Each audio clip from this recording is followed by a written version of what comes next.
Alaikum, bonjour, since I'm here talking from Montreal, to this seminar panel discussion about the 10-year anniversary of the Egyptian revolution in 2011. First, I would like to acknowledge that I and probably many of you, if not all of us, are here on unceded native land, and we acknowledge the original owners of this land, and we also commit to do our best to leave this land to future generations in a state better than we ourselves received it. This seminar is organized by two sister organizations. One of them is the Egyptian-Canadian Coalition for Democracy in Canada, which I am a board member of and a founding member and a former chairperson. And SEER, which is our sister organization in Washington, DC in the United States. With us is Samia Harris from SEER, who I'm going to ask to say a word about SEER before we move forward. Samia, please unmute yourself and open your camera. Okay, I think I did. Good morning, everybody, and thank you for... I just ask you to move up in your frame because only the half of your head is appearing. Yes, that is much better. Thank you. Okay, you are most welcome. Thank you. And good to see you and be among all of you. I have the honor and pleasure of representing SEER this morning. SEER is a not-for-profit organization that was founded in 2014 as a result of the need in the area to focus on Egypt and the Egyptian revolution. And SEER is focused on building the relationship between the Egyptian Americans as well as the American government here in Washington, D.C. and in the U.S.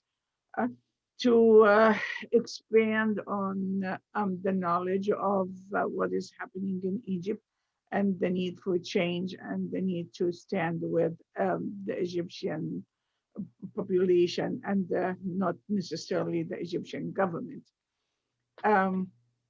We have done a lot of activities to include hosting speakers, connecting with the White House, the senators, the Congress, as well as the offices that serve Egypt from the State Department.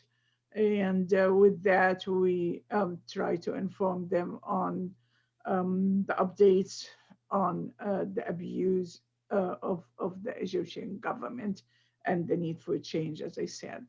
I know I have a time limit, so you can cut me anytime you wish. And, well, thank you very much, Samia. We just needed to give a background about SEER to our audience. Thank you very much.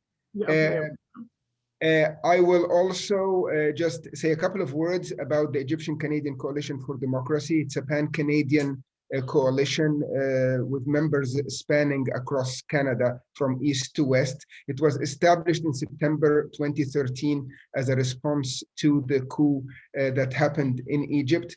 It's an organization that believes in the civil rights of everybody and a democratic state, and is working with Canadian politicians and the Canadian public to help achieve that in Egypt.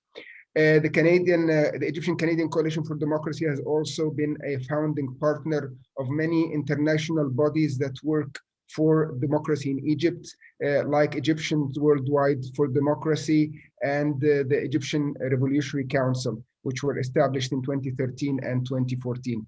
It also participated as an organization in the World Social Forum that was held in 2016 in Montreal, 2017 in Tunisia, as well as the Canada Social Forum that was held in 2014. And this year, we are participating virtually in the World Social Forum. And actually, this event is a virtual World Social Forum event. So this is enough about the Egyptian-Canadian Coalition for Democracy. I will just, before introducing our three guests, three panelists, I would like to say that this event is being recorded and it's also live casted on Facebook. So for everybody to be aware of that. And if anybody hears during the event that somebody cannot connect to the Zoom webinar via the Zoom link because there is a limit of a number of people on that, you can follow it on the ECCD through the ECCD Facebook page or web page. We are going to try to keep our eye open on not on the chat window, but on the question and answer window for the audience, the attendees, if they want to ask a question. I cannot promise, we don't have much time. I cannot promise how many questions we'll get to, but we will try our best as much as we can multitask. Let me quickly now introduce our guests. Our guests are really spanning different expertise and covering a lot of what is needed for the discussion today. I will start by Sarah Lee Whitson. Sarah Lee is the chairperson or executive director, actually, of Dawn Democracy for the Arab World Now. She has been a long time a human rights defender in the Middle East. Before Dawn, she was in Human Rights Watch and responsible for the Middle East and North Africa.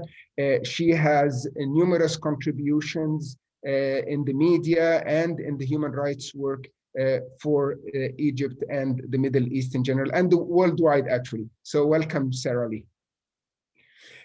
Second, I will introduce Kelly. Kelly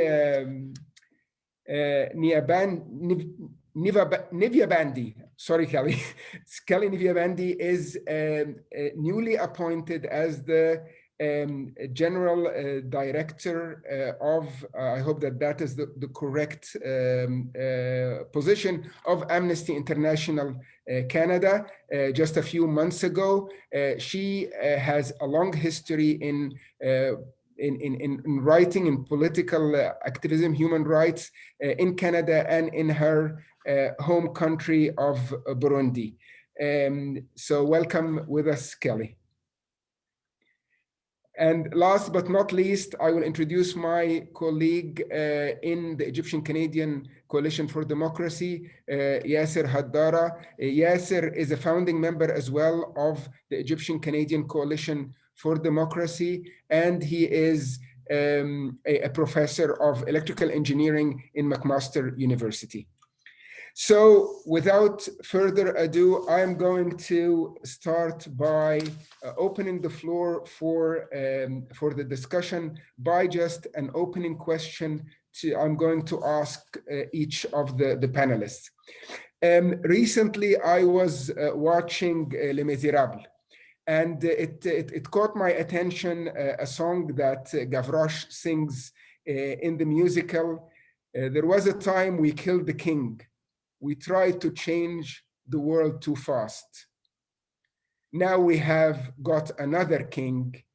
He's not better than the last. Well, in Egypt, we did not have a king per se.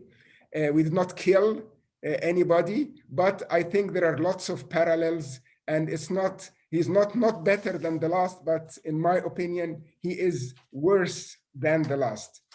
We are focusing, at least in the title of this event, 10,000 Giulio Reginis, because the world is paying a lot of attention now to the murder of Giulio Regeni in Egypt, but there are 10,000s in many estimates who have been lost their lives since 2011 till now, all of them, the vast majority at least of them, are Egyptian, and there is not much that the world is paying attention to.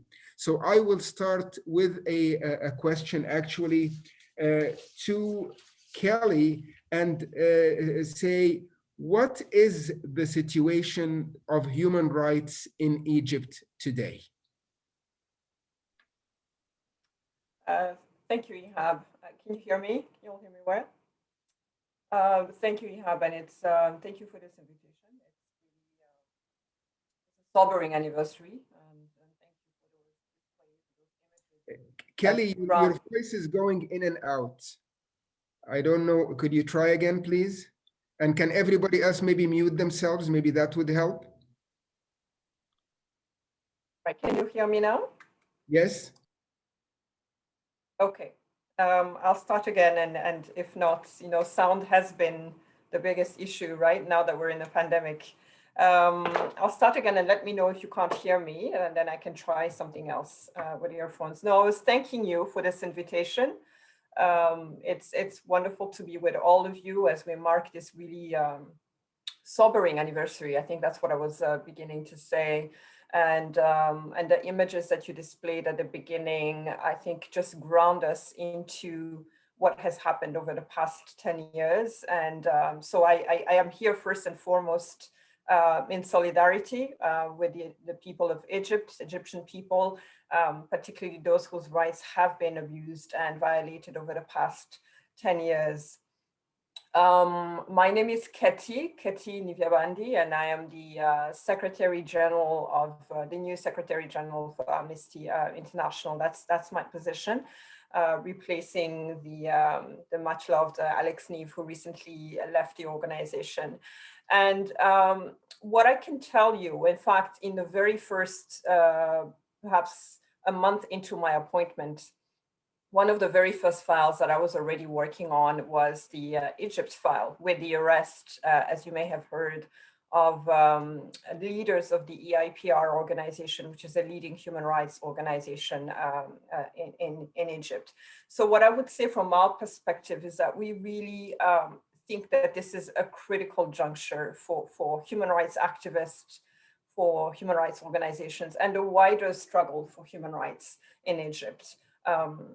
For years, both Amnesty and the civil society internationally and locally in Egypt, we've warned that the Egyptian government is really attempting to crush human rights organization, to eradicate the human rights movement in the country.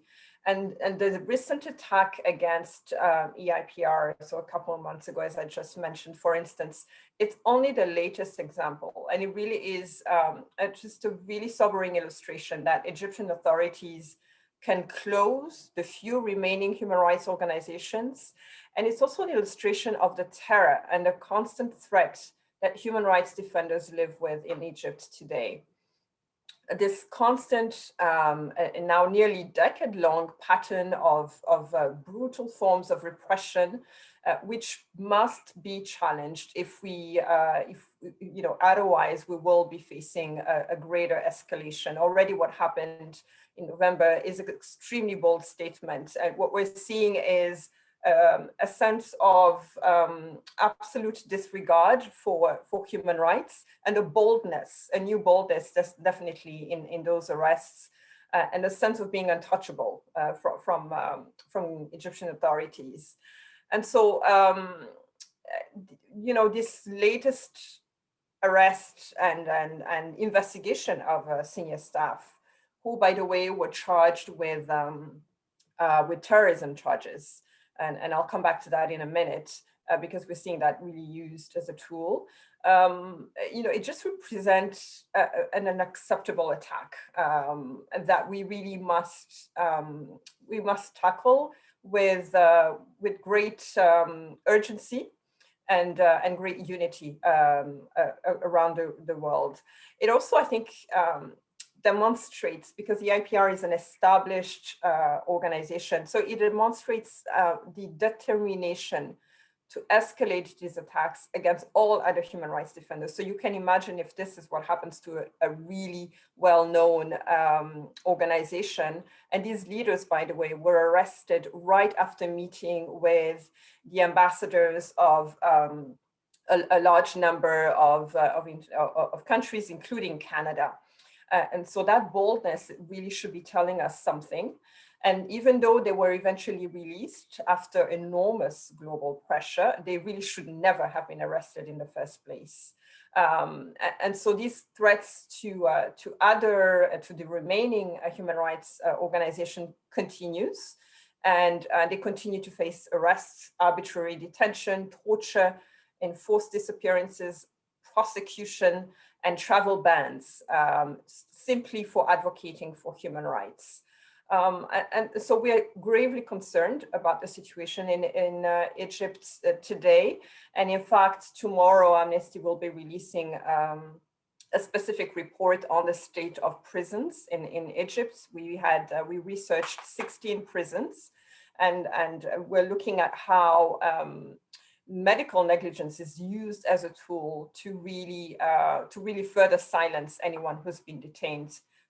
So there's a really clear pattern of arresting on wrong charges and then torturing these people in detention by denying them basic health care, particularly now with this COVID context. And so I think overall, what I would say is that this is a very calculated and very deliberate attempt to silence and crush human rights defenders, and the impact on Egyptians in general is absolutely abhorring and it must be addressed really strongly. And so I hope that in this panel we'll be able to discuss ways to do that. I'll just stop here for now. Thank you, Ketty, and apologies for the mistake in your name. I will move next to Yaser. Yaser, taking from where Ketty ended, basically, how would you evaluate the positions of Western democracies towards the Sisi regime? So first of all, thank you very much for the opportunity to be part of this event. And thank you for your introduction, Ihab.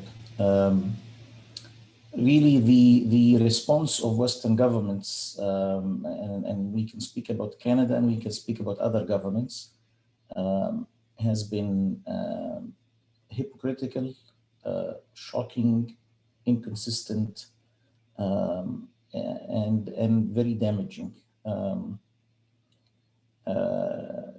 You know, Ketty just brought up the state of prisons in Egypt and the response, the international response to the arrest of the EIPR activists. And there are 60,000 or more political prisoners in Egypt. These are people that have been held for the last 7 years. And there are very few voices raised on their behalf. And when they are raised on their behalf, it is sometimes almost even apologetic. And we see that the contrast here with people who are visible to the West, which becomes part of the pattern, part of the narrative about Western governments in the region. And unfortunately, it seems sometimes that when Western governments decide that they will be silent on human rights in favor of things like trade, or they will be silent on the crushing of democracy because, or partly because they buy into the narrative that certain groups should be excluded from democracy or are too dangerous in terms of their interaction with the rest of the world or in terms of their service to the interests of regional and international powers in Egypt. When any of this happens, there are real repercussions in Egypt. This is seen by people on the ground. as a dismissal of their will, and as a view that the real people, the average Egyptian, is merely a number and merely a pawn in a larger game. This has some very real consequences, and unfortunately, I don't think that the lesson has been learned yet. So over the few months after the coup, and then over the few years after that, there were a number of reporters who worked diligently to expose some of the things that went on leading up to the coup and after the coup. And we were shocked, and the rest of the world should have been shocked, to discover the level of coordination, I'll call it. We can call it other things, but I'll just call it coordination with Western powers leading up to the coup. And then some time later you discover that leading politicians, leading political figures, the European Union envoy in the region, Tony Blair, a former Prime Minister of Britain, when you discover that all of these people were, and some of them still are, on the payroll of the regional powers that are working to crush democracy wherever it rears its head in the Middle East. When you discover that someone like the British ambassador at the time had been approached about the coup, and his comment was that it was about time. When all of these things come to light, and the international response is so muted, the message that it establishes, not just in the minds of Egyptians, and this is the lesson that I hope that people will discover or will come to realize, the lesson that it establishes, or the message that it establishes everywhere, is that democracy is not a value. Democracy is a tool, it is an option to be bartered. And we have seen in the United States recently what happens when that mentality takes root. It is a very dangerous idea to think that we can sacrifice democracy everywhere and be immune to that paradigm ourselves. So this is when I see personally, when I see the inconsistent response to people, to the plight of people who have access, who have privilege, who have visibility, contrasted with the plight of the masses of Egyptians. I'm not saying that the people with access or visibility should be abandoned. I'm just saying that everybody else needs a voice. There are, as you said, 10,000 people that have been killed, 60,000 people that are still being held. Ketty brought up the issue of medical negligence. It has been used systematically. It is effectively murder in these prisons. It is effectively a death sentence. We could go on, and I know that we will have the opportunity to bring up many of these details later today. But just on the response of the international community, it needs to be more consistent. It needs to be rooted in values. We need to say that democracy is a value. Freedom is a value. These are not options to be bartered at the trading table. Thank you, Yaser. I will move to Sarah, and since Sarah is in the United States, I cannot escape that Sisi was Trump's favorite dictator. In some way, I like to say that maybe Trump was Sisi's favorite dictator, but that's another topic to discuss. And the question here is, now that we see a change in the American administration, if you would continue the line that Yaser was talking about, the position of Western powers, in particular the United States in this case, towards the Egyptian coup, and give us your view of what can change, what might change, what can we hope to change under Biden now? Unfortunately, I can't really be that optimistic about any major change in US policy towards Egypt under the Biden administration. And for those who are counting on Biden to make such a big change, then I have some bad news for you. Unfortunately, US policy towards Egypt is very much wedded to and tied to US policy towards Israel. And now as part of a joint coalition with the UAE, Saudi Arabia, and Israel.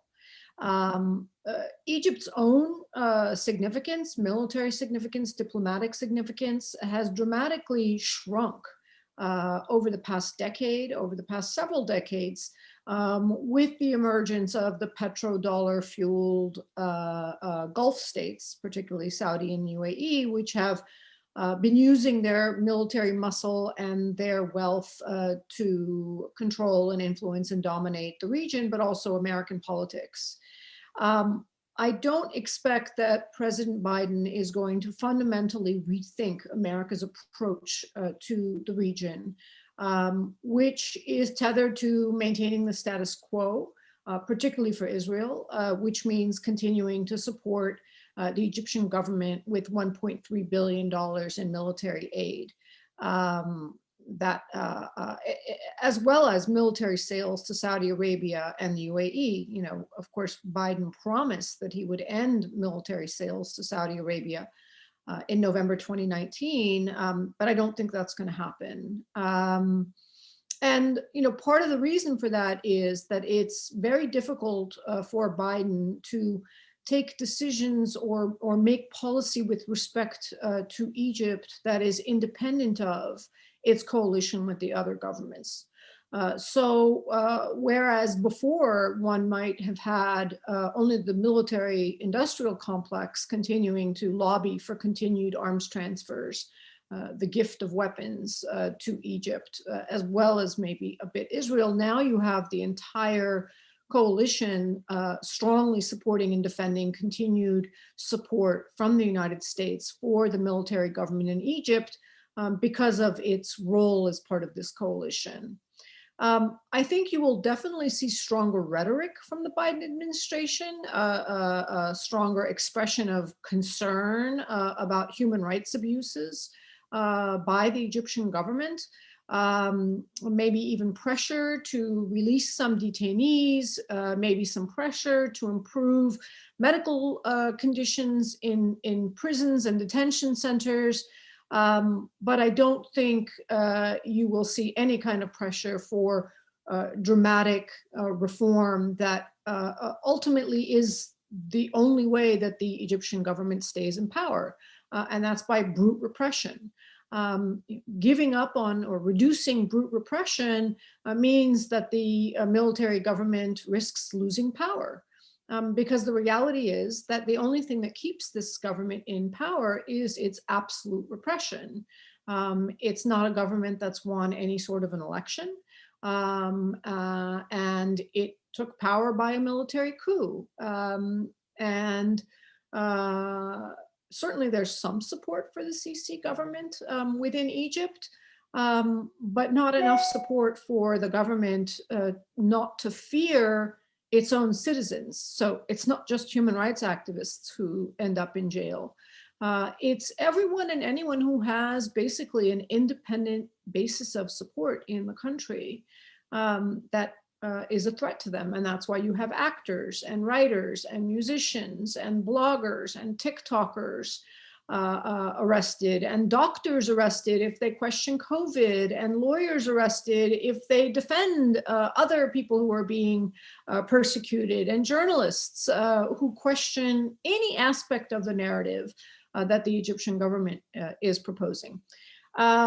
So yeah, I don't see the Biden administration making any major overhaul or rethink of America's continued support for this tyrannical, repressive government.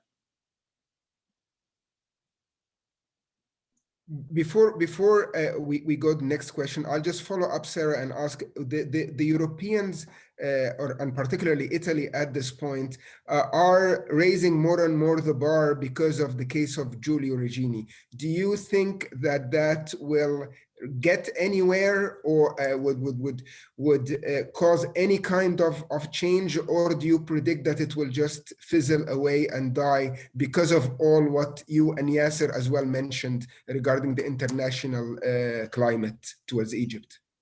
I mean, I don't want to be a negative Nelly, which is unfortunately what I would truthfully have to be. I think we have to be careful in not confusing the efforts of the Italian prosecution and the Italian prosecutors and the Italian public to keep up the pressure of accountability for the murderers of Giulio Regeni, who are, of course, Egyptian security officials.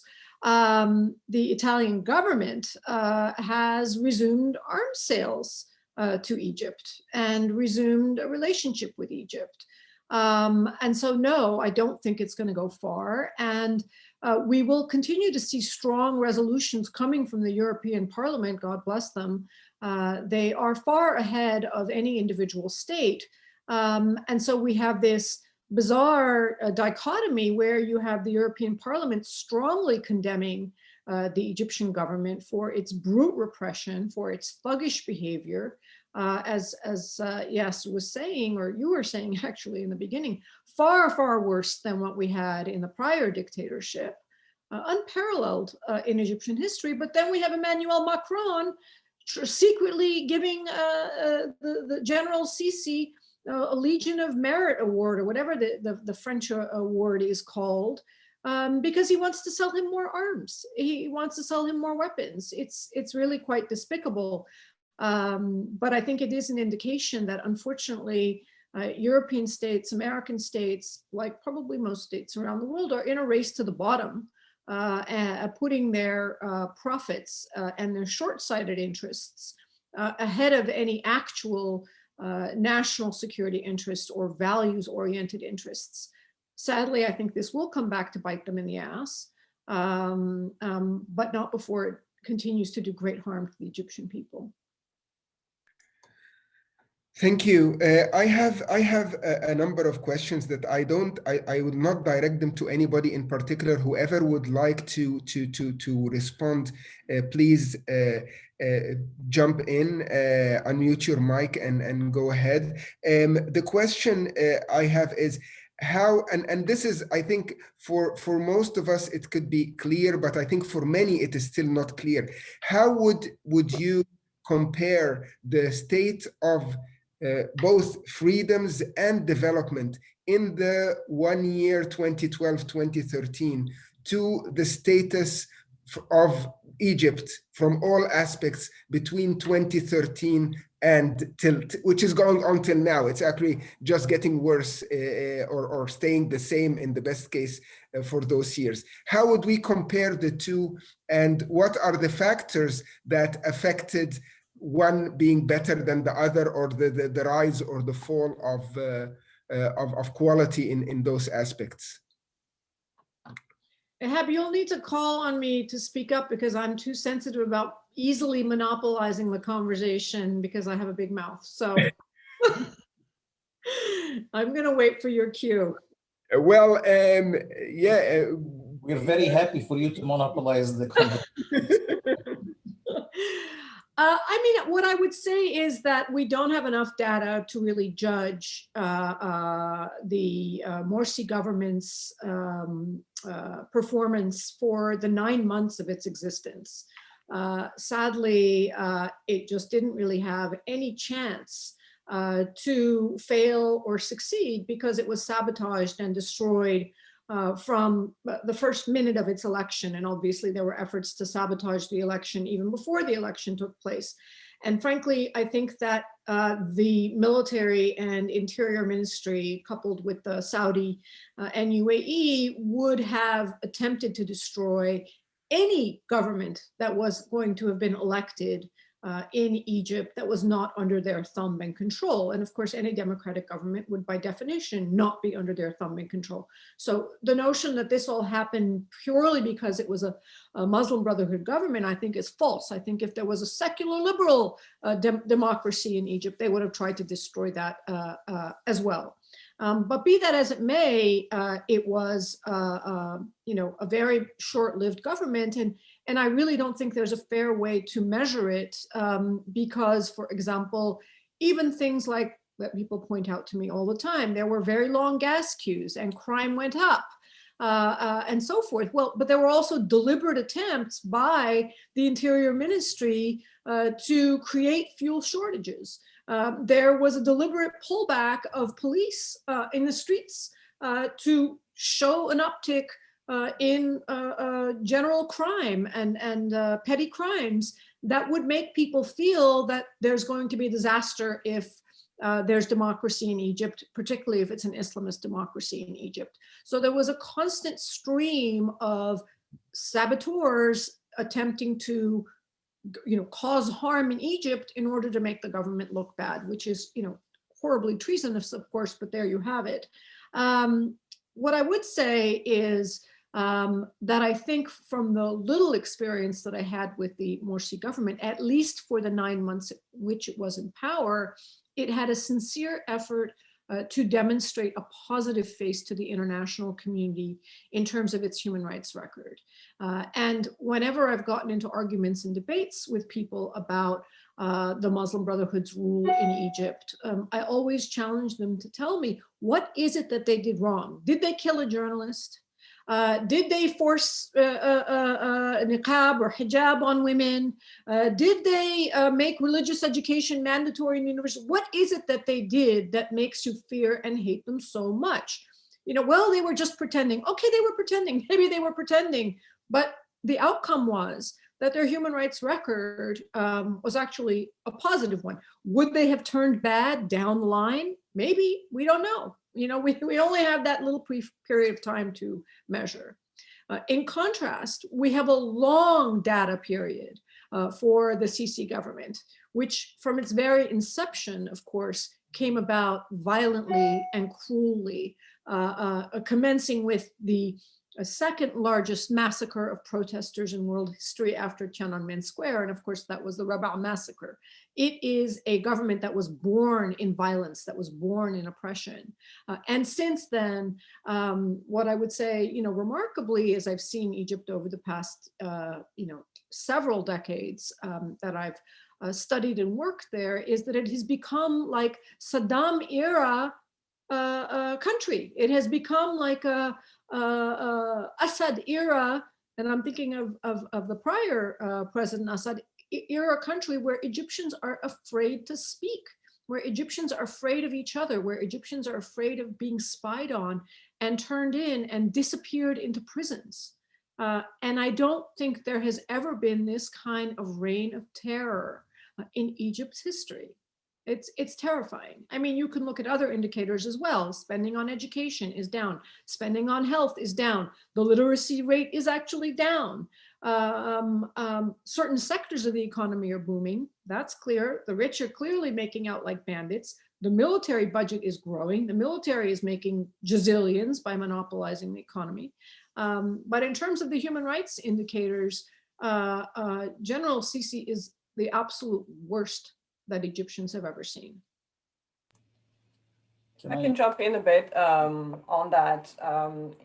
So I wouldn't be able to give a comparison with the period, with the Morsi period that you're talking about, but just wanted to give you a quick one that may illustrate the level of escalation that we are seeing. So let's say this last year alone, in 2020, in just 2 months, between October and November 2020, you had 57 people, at least 57 people who were executed, versus 39 executions in 2019 alone. So what we're seeing is really not just not just abuse of human rights at all levels, as Sarah just explained, but an intensification of those violations, and really an intensification of the most cruel forms of human rights violations. So execution, it seems that we are now getting on an execution spree as a tool to further crush and silence.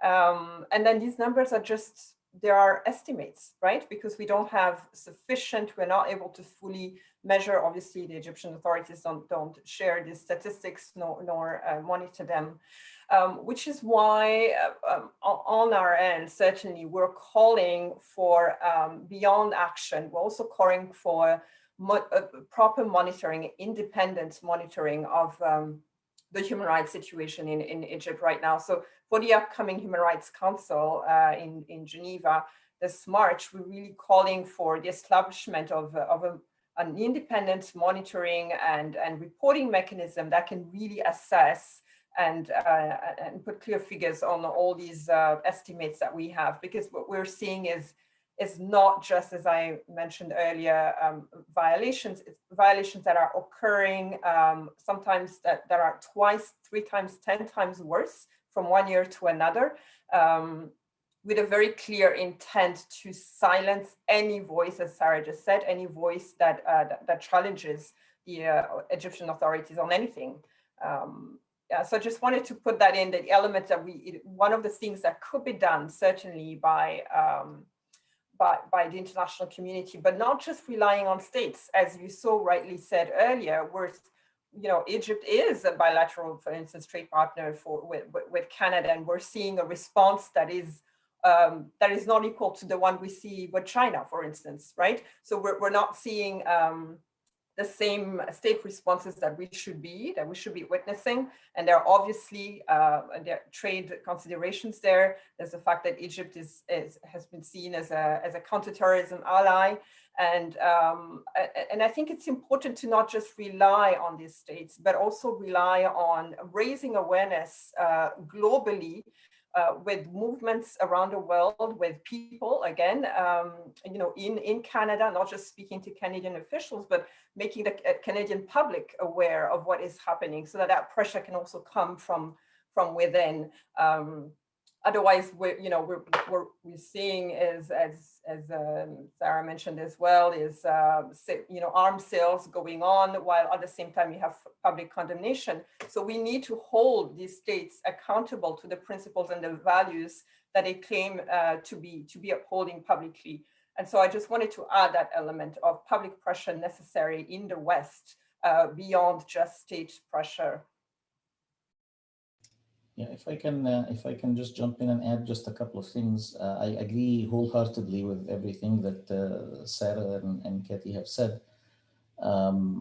If I may just add one point of comparison that can be made, because Sarah is absolutely right. The government of Dr. Morsi did not have the opportunity to succeed or fail. It is very difficult to make an objective assessment of the performance of the government. But what we can see is some indications of intent. So Sisi has enjoyed massive infusions of cash from international monetary organizations and from the regional powers that have been propping him up. And all of that cash has gone to the elites, the Sisi himself, the military, and the small circle of people that is benefiting from this regime. In contrast, if you look at the Morsi government and look at their priorities, they targeted things that would affect the average Egyptian. So they tried to improve the situation, for example, with the subsidized bread. They try to tackle issues that had been invisible before, like families that are supported by single women, like people with disabilities, other issues that had been in Egypt invisible for a very long time. And the government of Dr. Morsi was attempting, that's all we can say at this point, they were attempting to target these things. The second thing is on the issue of human rights, and this often made claim that, oh, well, they were pretending, they were biding their time. And I think the only way for Egypt to move forward, and this is now kind of looking to the future a little bit, is if Egyptians, we often call on the international community to be committed to the values of democracy and freedom, but we also need to call on ourselves, the Egyptians, to be committed to the values of democracy and freedom. You cannot create a democracy overnight. You have to take a risk on democracy. You have to try, you have to accept that someone other than you will be in government for a while, and that is a risk, because if that government is corrupted, then they might turn around and try and repress you. But the best risk is to try and build democratic institutions, to establish a tradition of elections, of a ballot box. I always get so frustrated by people who say, oh, democracy is more than the ballot box. Actually, democracy isn't. Democracy is exactly the ballot box, because if you want legislation that protects human rights, you only can get it through the ballot box. If you want the rule of law, you can only get it through the ballot box, and so on. So you have to take a risk on this kind of transition. You have to take a risk that we will be able to build democratic institutions that cannot then be corrupted or hijacked by any one group. And the last thing I will say is, again, this narrative that often dominates in the West about counterterrorism, and Ketty is right on point when she says that is often used to justify the alliance with people with really nefarious individuals like Sisi and his regime. But in fact, I think it is time that we recognize that far from helping fight terrorism, these governments actually create the conditions for terrorism. And they create the conditions for exporting terrorism. The Sisi regime and other regimes like it, and the crises that have been happening in the surrounding countries in the region, these export refugees, they export illegal immigration, they export violence and hate, they export anger among people. So it is not in our best interests to ally ourselves with such governments in the hope that they will be allies in fighting terrorism. We would do a lot better on fighting terrorism if we were to ally ourselves, if we were to put ourselves on the side of the people. Yaser, I'm going to stay with you, and then I'd like the others to also contribute to this. I'm looking at the questions and answers that are coming in the question and answer here, and one of them is asking about how to rekindle the revolution in Egypt. And you, as an Egyptian, how do you feel after all these sacrifices and seeing that the situation is getting worse? But on the more pragmatic side, what would you see as a way for the revolution or the democratization to restart? And do you consider that the opposition for the last 7 years, all kinds of opposition, is failing? I mean, this is the question to really everybody. And if it's failing, why is it failing, and how can we help it, or how can it help itself? I know it's a big question, so I'd like to hear from the three of you about this. But we'll start with Yaser. So yeah, it's an excellent question, and I often think about it. And every time I think about it, it increases my sense of frustration and my sense of pessimism. And I've come to the conclusion that it's probably the wrong question to ask. When we try and think at such a high level, what is the way out? What is going to rekindle democracy? What is going to rekindle the revolution? What is going to remove Sisi? These are questions that at this point, they are intractable. We don't have an answer. And I haven't seen anyone who has a realistic answer. So if you focus on these questions, it becomes very, very depressing. I think that the right question to ask is, what should I do? Don't worry about what other people should do. What should I do? And we've already talked about a number of things. The first thing we have to do is we have to be consistent in our own values. We have to, and this is, I'm not saying other people need to do this, I'm saying I need to do this. So we should always bring this to the individual responsibility. We need to reach out to people who don't necessarily think like us, who don't necessarily share our views. I'm talking about other Egyptians and other Democrats around the world. They may not share our particular views about what is best for the country, but we should reach out and work with them on the cause of freedom. We should raise awareness. We should be doing things like this panel and other things, and the work that Amnesty does, and the work that Sarah used to do at Human Rights Watch and now at Dawn. This is invaluable, and the work that several organizations around the world are working to support prisoners, political prisoners in Egypt. This is absolutely necessary. So we have to keep advocating. We cannot keep silent. We have to be the voice of the people who have been deprived of every chance to raise their voice. So it has to be this, at this stage of the game, you cannot think about final outcomes. You can only think about individual responsibility and individual action, because I think that is the only thing that can make a difference today. Down the line, who knows? Things change very rapidly, and things change, as we saw in 2011 itself. I think the greatest legacy of the revolution of 2011 and all of the Arab Spring is that it was completely unpredictable. It came out of the blue, and it came out practically in an instant. So we have to hope for this again, but we have to focus on the daily, individual, step-by-step action. We need to support refugees. We need to support political prisoners. We need to lobby Western governments. We need to lobby against arms sales to dictatorships around the world, not just to Egypt. We have to lobby for peace in the Middle East.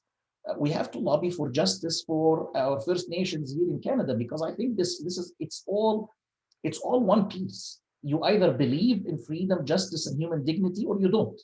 And if you believe in it, then you have to translate it into specific, concrete, individual action every day. Who would like to go ahead, Ketty? Yes. No, I fully. I think you make an excellent point. And so two things. First, this is what we do at Amnesty. We're watching this across the world. So this is not a unique situation. And I say that because I come from a place that has witnessed human rights violations at an extreme level. And you tend to think when you're from that country, you're thinking only about your country and thinking this is the only place where it's happening. But we're seeing this across the world and developing. And that's what's really, really worrisome. And the answer is very much in what Yaser is saying. It's about collective solidarities. And there are movements across the world that are rising, and that are sometimes a bit more ahead, that have had certain experiences, that have learned things along the way. It's important to learn from them, to connect with them, and to be part of a global change and a global shift. And so I would say that sustained pressure, that sustained advocacy, sustained activism is absolutely essential. We cannot just rely on states to bring that change forward. It has to come from within, from without, but be people-led and people-powered. That's what the revolution was.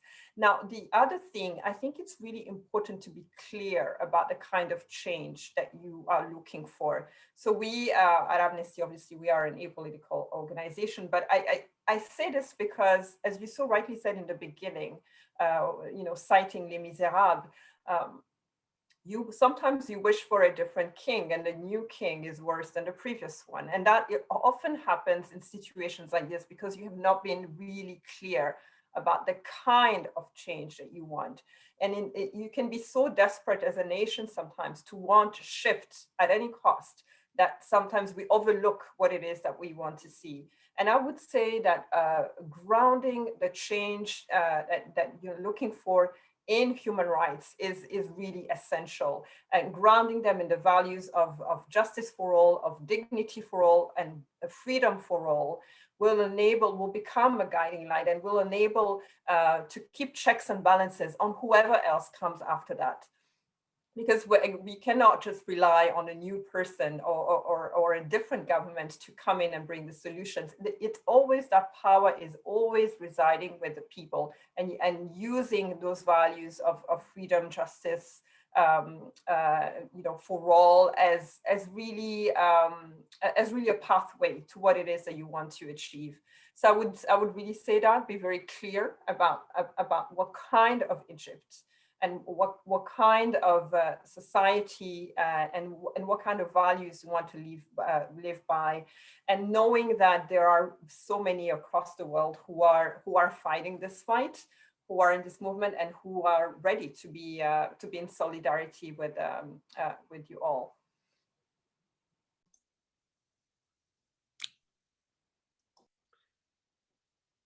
Yeah, I guess I would just add an observation that I think part of the reason why the Arab uprisings have failed in most places is basically the failure of each Arab country that had an uprising to connect in solidarity and united purpose with the other countries that were having uprisings or had uprisings. So the Bahraini uprising was inspired by Egypt and by Tunisia, but it didn't establish connections and links. The Egyptian uprising was inspired by Tunisia, but it didn't establish connections and links other than maybe at a very, very top political level. And if you contrast that to the anti-colonial movements, the anti-imperialist movements, the nationalist movements of the 19th century and early 20th century, I think the reason they were successful is because they did build transnational movements that had a lot of muscle, that basically became an expression of people power that was able to resist the onslaught of foreign efforts to crush them, because there was a transnational, cross-national unity.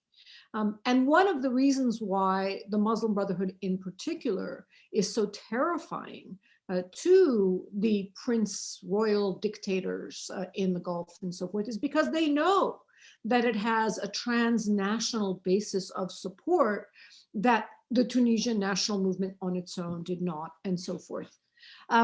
I think that it is imperative for any people attempting an uprising now, wherever, whether in Hong Kong or anywhere else, to build these solidarity channels across the globe. At the same time, it's important for us to see the strength that our transnational presence gives us, that our ability to communicate gives us, so that the importance of the Arab political exile community at this moment in time is greater than ever, because it is the only independent Arab civil society in existence today in the countries of brute repression in the Middle East. So you are, in many ways, the lifeline for a thread of democracy and freedom and justice to continue as a continuous struggle that can continue to pave the way for what will inevitably be more uprisings in the region, as we've seen in Sudan, in Algeria, in Iraq, in Lebanon. It is the human instinct that will emerge everywhere. Look just this week in Russia, to resist. But what is instead going to be the formula for success? And I think building a strong base of voice and support from the political exile community, building a strong base of support with in solidarity with communities seeking freedom and justice throughout the Middle East. And if beyond that, if language barriers can provide for that to go even beyond, even better, becomes even more important, because the forces against us are so much stronger that I think the only chance for success is for the Palestinian struggle not just to be about the Palestinian struggle, and the Egyptian struggle not to be about the Egyptian struggle, but to find the ways of connecting this as a unified struggle. I'll swing back to something that you especially you, Ketty, and Sarah touched upon, which is the situation of human rights inside Egypt. And I wanted to have our audience understand how difficult, because from an outside look, it's nearly impossible to be able to document the human rights abuses, to be able to document the situations in prisons and in detention centers, etc., with the current regime in Egypt. So how does that work? How is that work possible under the current situation, and how and what can help it alone as a tool get better or get stronger? Yeah, thank you. It's extremely difficult to conduct research in these circumstances. You'll see that in the report that comes out tomorrow. We were able to look at 16 different prisons and people who had been imprisoned in those 16 prisons, but that requires a lot of really dangerous and a sensitive work from our researchers. That's what Amnesty does, research in extremely difficult circumstances, but the lack of that information, the lack of course, lack of any cooperation at all makes it hard and makes that release of that information even more difficult. And that means that it only comes out every once in a while. And then that impacts the advocacy part as well.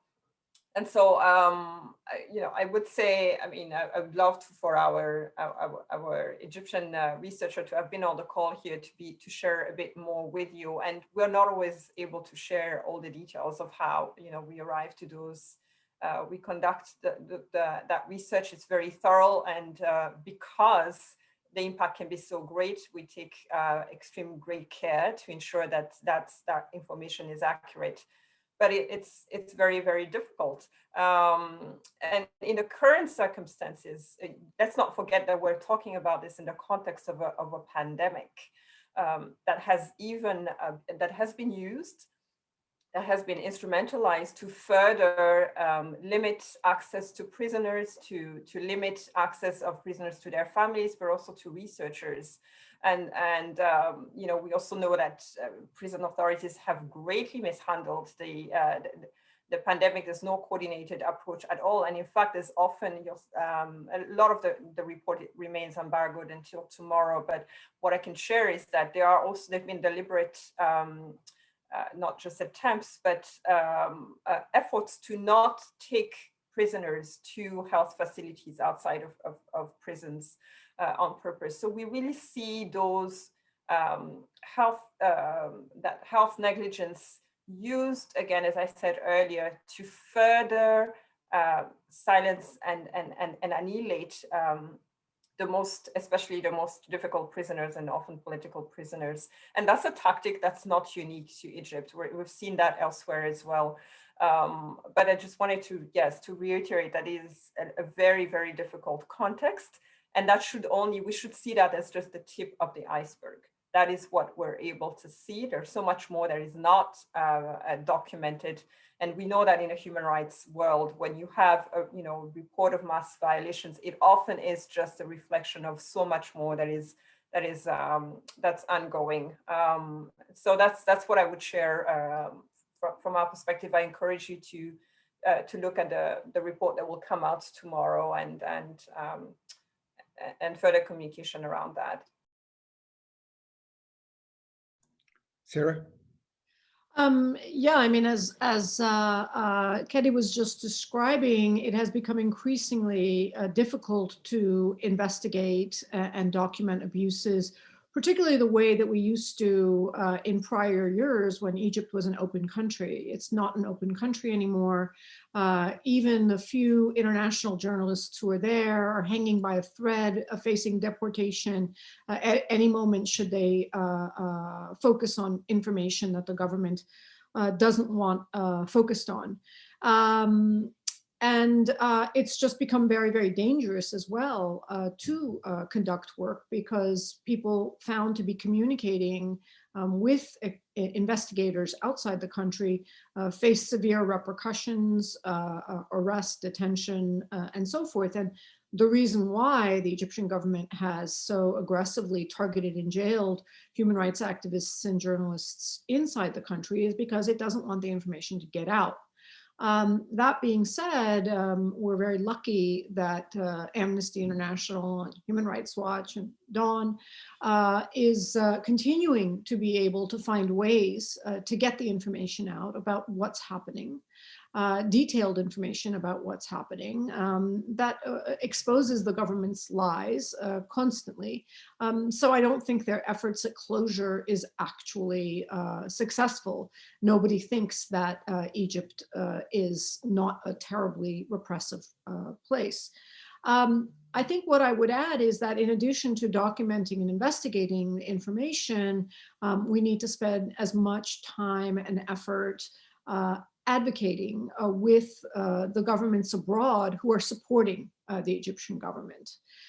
And I think we have to be very clear that the time or the notion of conditionality and calling for Canada or the US to condition its military sales or military aid or economic aid on so-called human rights reforms is over.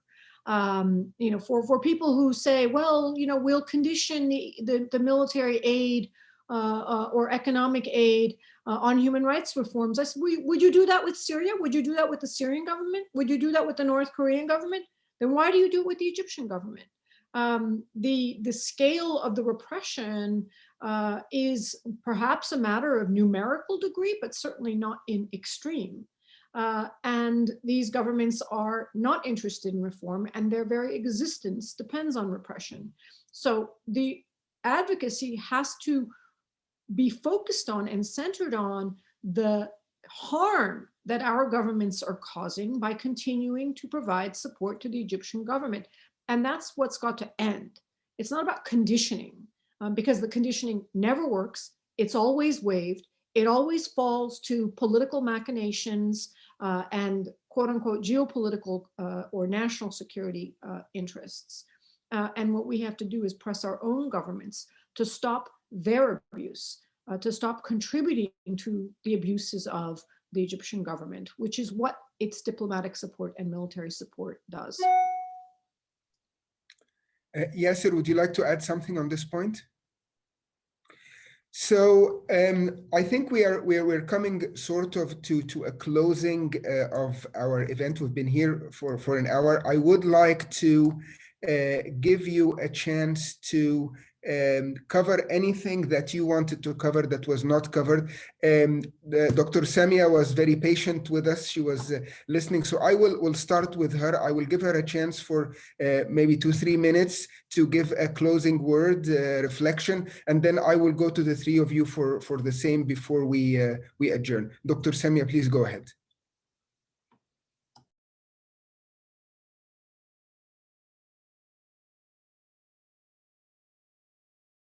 You need to unmute. Right. Okay. Thank you. I know the situation in Egypt currently is very dire and very depressing. However, there are a lot of movements that are trying to change the circumstances. I see many groups getting very active. I see, for instance, the technocrats in the whole wide world, who are a group of experts trying to find solutions. We have started the Hunger Loan campaign to direct to the World Bank and other lending organization that's making El-Sisi sustain. And we are telling them these loans are causing hunger, not helping Egypt. I see the party, Al-Ghad party, starting outside Egypt to be very active, and already they are doing a lot of activities to condemn the Egyptian system. I myself even had some interaction on Facebook, and I saw, ironically, El-Sisi tried to respond item by item to my videos, which he put himself more in trouble instead of answering the real questions that Egyptians need. So what I'm saying is there is a light, there is a way. I don't think the revolution has died. I heard that many times these couple of days from other speakers as well. It cannot die. The revolution is an idea. Ideas don't just die. It comes out of a need. It springs out of the need for the society to make a difference, to make a change. And from that, the strength will keep going. And of course, 100 people said, well, look at the French Revolution and how long it lasted. So I don't think the Egyptian aspiration will ever die. I think it's just a matter of how do we unite? How do we get the opposition to speak the same language and demand the same demand? How do we, people outside of Egypt, make a difference to be supportive body for the people inside? Yes, how do we try to control Sisi's violent behavior towards the people? But I keep telling everybody in Egypt, yes, he might be able to imprison 100,000 people, but he cannot imprison 1 million. He cannot kill 1 million at the same time. Whether it's going to be the same model of revolution or just because he will go bankrupt and cannot borrow anymore, or the people would just say enough is enough, whether they are outside Egypt or inside Egypt. I think the light is coming, the sun will rise tomorrow, and we will continue. We just don't have the luxury of stopping. We have to continue. Thank you, Sami. Thank you. Yaser. Sure. I just want to, I think, highlight a couple of points that have already been made. But I think we have to be very clear that sooner or later things will change. It may take a long time, but people will change the situation in Egypt. And if foreign powers want to think about their interests, I think the best way to serve your interests is by being on the side of the people. So that's the first point. The second point is specifically here in Canada. I know that frequently our government thinks of us as smaller players than other world powers in terms of the international arena. But we have to understand that what we do has an impact, and what we do has an impact both on others and on ourselves. So arms sales to regimes like Saudi Arabia do colossal damage. They do massive harm to real people on the ground, whether it is in Saudi Arabia itself, or whether it is in Yemen, or whether it is in Libya, or Egypt. Trade with the Egyptian regime and silence on the human rights abuses in Egypt, and these attempts sometimes to make excuses and justify the actions or the presence of Sisi's regime is very damaging in Egypt and in the Middle East. And ultimately, it comes back to us. So Canada recently lost our bid for a seat on the Security Council, and this was primarily due to Canada's positions on the Middle East, in particular Palestine, but it's all part of an overall pattern. So our interests, not just our values, but our interests are also on the side of the people, and we need to have a more consistent policy. Thank you, Yaser. Ketty, please. Yes, I think I will start from the premise that change is always possible. It's difficult to see and to fully grasp and to fully understand when you're in the midst of such a repression. But history tells us and has shown us time and time again that dictatorships do fall, that change does come, that you can start over again, and that change is always people fueled. And so I would say, do not despair. Let us not despair. Let us not accept. Let us continue to refuse that this is possible, that this is a way to treat human beings in a country. Let us continue to demand dignity across the board for every human being and every Egyptian. And let us not settle for anything less than that. And let us continue from that level of confidence that every human being deserves this treatment. That's what fuels us to continue this work. And that is what will lead to the change that we need. I wanted to start with that, but in more concrete things that we can do internationally, I think one very concrete aspect that can be done that will not resolve everything, but that will support in some way, it is to ensure that we push for a mechanism to be able to monitor what is happening right now in Egypt. So an independent monitoring mechanism is essential. We have a Human Rights Council coming up. There are several nations that are in a position to push for that, and we need to push them to do that in order to have access to the prisons, as we were discussing earlier, and to really be able to quantify and to monitor what's been happening. In terms of Canada, I think we need to call on Canada to be policy coherent. Canada is right now drafting a feminist foreign policy, and that should ideally dictate its relationship with its bilateral relationships. And yet you have Egypt cracking down on feminist movements in Egypt, cracking down on women who are speaking up against the regime or expressing themselves, expressing dissent in any way. That is in complete contradiction with Canada's foreign policy and interests. It's the same, and that's the same that we tell Canada with regards to its arms sales in Saudi Arabia. When you have Saudi Arabia jailing and torturing young women who are calling for the right to drive and the right to simply exist. So I think we need to be to continue to be vocal and to be strongly calling on Canada to adhere by the principles that it has set for itself, and that includes arms sales, that includes putting human rights above trade, or at least making that absolutely clear, what it is that we prioritize, trade interest or the values and the dignity of human lives, and ensuring that we place the Canadian government in front of these realities. We need to be more articulate in the way that we describe this and in the way that we call for that. And then lastly, as I had said earlier, remain in solidarity with each other.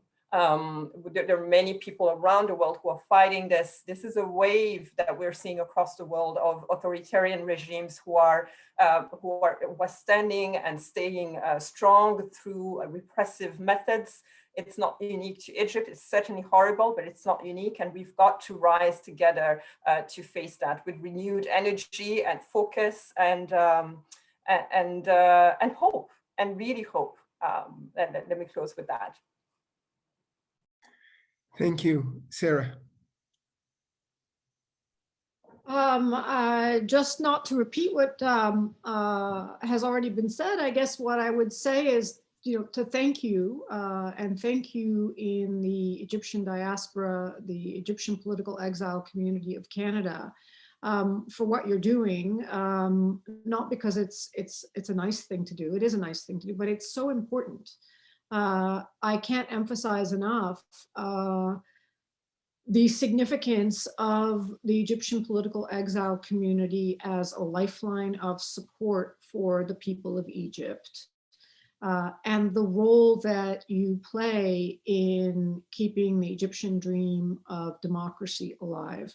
And I would urge you to think about a medium-term strategy and a long-term strategy, because it's going to get harder and harder to do the longer you are kept out of Egypt, and the longer the distances become and the communication becomes harder. So what will be a strategy to keep your responsibility to the people of Egypt, our shared responsibility, alive? And how will you maintain your influence and voice? One of the strong recommendations I would make is for there to be a pan-Egyptian exile dialogue, not just one, but many regular features of all the various organizations. And it's good to have multiples of organizations, having multiples of commemorations for the Egyptian revolution, et cetera, and so forth. But it's also important to recognize that you all are also suffering. You are also traumatized by what is happening. And you also need to support each other and come together with your shared common interests and priorities for the country. But thank you, I am very grateful for your continued dedication to this cause and mission. Thank you. Well, absolutely. I mean, in the name of SEER and ECCD, I would really like to thank you, Sarah and Ketty, for your work and for your always energy and support for the right causes. And we really appreciate your presence with us today. And thank you to Yaser, of course, as well, and to Samia. I think we had a very good event. We covered a lot of stuff in the short time we had. I hope that as we also use this recording to propagate this information and this message, that we would be helping the situation in Egypt. And yes, we have to stay hopeful, do the right things, and try to stay steadfast and strong. And one day things will surely change, and the new king will follow the past one. Thank you very much, and wish you a great rest of your weekend. And hopefully when we meet in person next time, we'll be all healthy, and we will be commemorating the 11th anniversary in a better spirit than we did the 10th one. Thank you. Goodbye.